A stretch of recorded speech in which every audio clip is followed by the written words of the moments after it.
नमस्कार. आपलं आरोग्य आपली जबाबदारीमध्ये मी उदगीर येथे आमच्या आदरणीय सौ अर्चनाताई पैके यांच्या आम्ही शॉपवरती आलेले आहेत. विशेष उद्योजक आहेत. सामाजिक क्षेत्रात प्रचंड मोठं काम आहे. वाचक क्षेत्रामध्ये देखील त्यांचं प्रचंड मोठं एज्युकेशन्स आहे.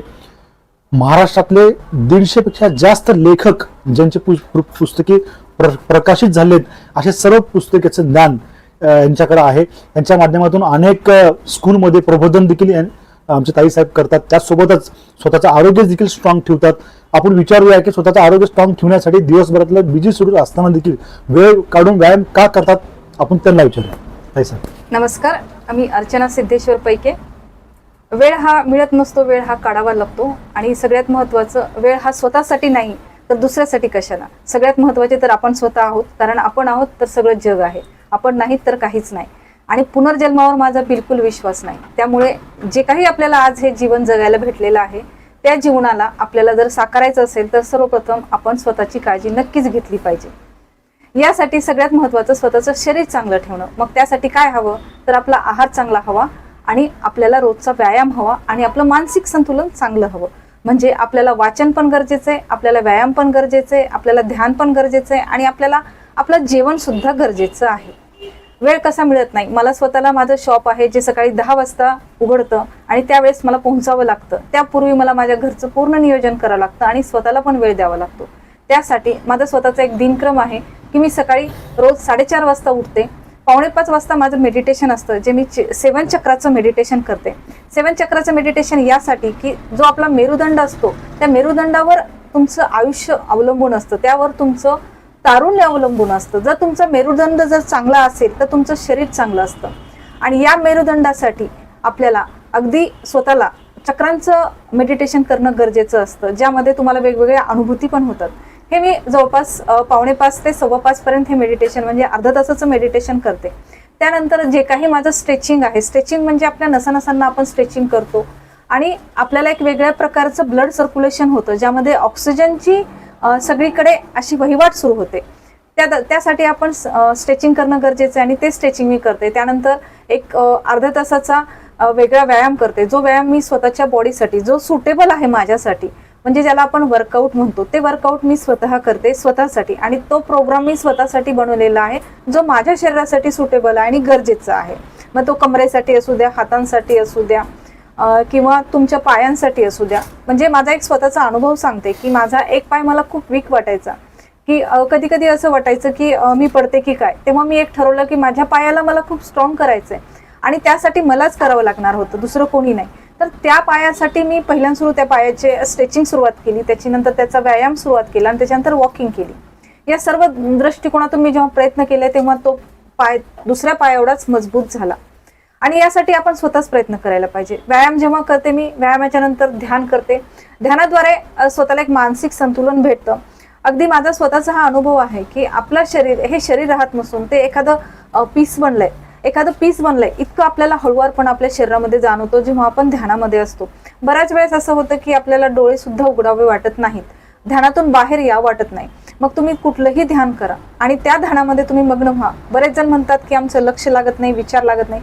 हळूहळू तुम्हाला ह्या सगळ्या गोष्टीत प्रॅक्टिस मेक्स मॅन परफेक्ट. तुम्ही नक्की याच्यामध्ये परफेक्ट होऊ शकता. आणि स्वतःच्या सक्षमतेबद्दल सगळ्यात जास्त आपण जागरूक होतो ते म्हणजे ध्यानाद्वारे. ध्यानाच्या नंतर माझं स्वतःचं जे काही काम असतं ते मी थोडंफार काम करते आणि वॉकिंगला जाते. वॉकिंगला जवळपास मी 3 ते 4 किलोमीटर रेग्युलर करते. अगदी माझं असं म्हणणं आहे की जर मी वॉकिंग नाही केली तर त्या दिवशी माझं शॉप बंद असावं, इतकं मी माझ्या वॉकिंगला महत्त्व देते. म्हणजे तो रेग्युलरपणा माझ्यामध्ये जवळपास 10 ते 12 वर्ष झालं आहे की मी नियमित वॉकिंग करते. आणि या पाठीमागे आणखीन एक गोष्ट सांगते की मी जेव्हा एकदा आजारी पडली होती, मला चालता पण येत नव्हतं, तेव्हा माझ्या डोक्यामध्ये एकच होतं की तो उगवता सूर्य मी कधी पाहीन, तो ऑक्सिजन मी कधी घेईन जो मी डोंगरापर्यंत चालत गेल्यानंतर मला भेटत होता, ती फ्रेश हवा माझ्यापर्यंत कशी पोहोचेल. आयुष्यामधलं जेव्हा आपल्याला एक ध्येय ठरतं ना, तेव्हा आजारी असताना आपलं एकच ध्येय असतं की आपण बरे व्हावे आणि आपण कुठेतरी जाऊन पोहोचावेत. सगळ्यात महत्त्वाचं की आपण जेव्हा वॉकिंग करतो, जाऊन सूर्याला बघतो, त्यावेळेस माझ्या मताने आपण देवाला भेटायला जातो. उगवता सूर्य हा देवाचंच एक चिन्ह आहे, तो एक तारा आहे. तो फक्त प्रकाश निर्मिती करणारा एक तारा नसून आपल्याला एक खूप सारी ऊर्जा देणारा एक देवच आहे. आणि देव न मानणाऱ्याला मी नक्की सांगेन की देव हा या जगामध्ये नक्की आहे. त्यावर विश्वास ठेवा, या जगनिर्मितीवर विश्वास ठेवा.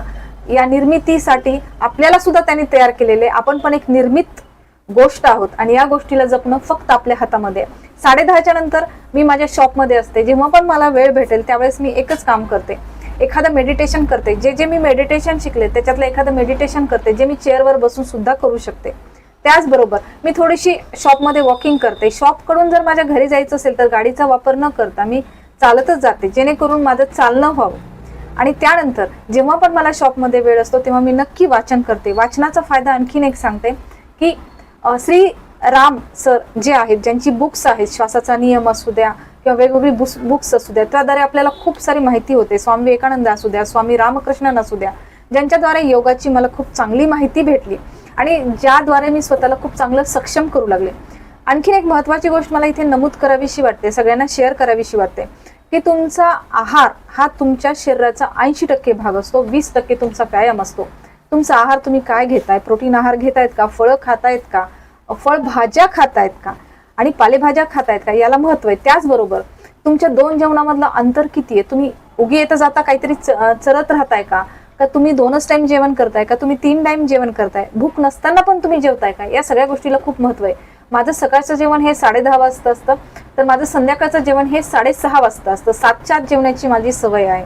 आणि या दोन्हीच्या दरम्यान जेव्हा पण मला भूक लागते तेव्हा मी थोडासा जो भर असतो तो रसाळ फळावर या गोष्टीवरच देतो, किंवा मला जर वाटत असेल तर मी त्या ठिकाणी ग्रीन टी वगैरे घेईन, या गोष्टी करते. म्हणजे आहार सुद्धा तेवढाच महत्वाचा आहे. आणि त्यापेक्षा जास्त आणखीन एक महत्वाची आजच्या काळाची गरज म्हणजे लवकर झोपणे. जर मी लवकर झोपू शकले तरच मी पहाटे 4:30 वाजता ऑटोमॅटिक जाग येते. मला आठवत नाही की मी कधी अलाराम लावलाय आणि त्या अलारामच्या पद्धतीने मी उठलीये. समजा मी कधी 4:30चा अलाराम जरी लावला तर मी 3 पासून जागी असते, म्हणजे ऑटोमॅटिक जाग येते. माझं सगळ्यांना एक सांगणं असतं की ज्या क्षणी तुम्हाला सकाळी पहिली जाग येते त्याच वेळेस त्या निर्मात्याने तुमची झोप कंप्लीट केलेली असते, त्या शरीराला तुमची झोप पूर्ण झालेली असते. त्याच क्षणी तुम्ही जागृत व्हा. आळस नका करू की आता उठतो नंतर उठते, 5 मिनिट जाऊ द्या, 10 मिनिट जाऊ द्या, याच्यामध्ये पूर्ण कालावधी जातो. त्यापेक्षा संध्याकाळचं तुमचा टाइम शेड्यूल ठरवा. माझं शॉप 9:30-10 पर्यंत असल्यामुळे माझं 10:30 पर्यंत झोप नसतं. कधी कधी एखादी गोष्ट मला लिहायची असते तर थोडासा वेळ लागतो, पण सरासरी माझा प्रयत्न असतो 10-10:30 पर्यंत मी झोपी जावी आणि सकाळी मी 4:30 वाजता उठावी. हा टाइम शेड्यूल जर मला स्वतःला पाळायचा असेल, स्वतःचं आरोग्य जर चांगलं ठेवायचं असेल, तर त्यासोबत या 3 गोष्टीचा खूप समावेश आहे. तो म्हणजे व्यायाम, आहार आणि तुमची झोप. या 3 गोष्टी खूप महत्वाच्या आहेत आणि या फक्त मीच कराव्यात असं नाही, तर प्रत्येक स्त्रीनं कराव्यात. वेळ नाही हा एक छोटासा बहाणा आहे, तो आपल्या स्वतःच्या आळसाचं कारण आहे.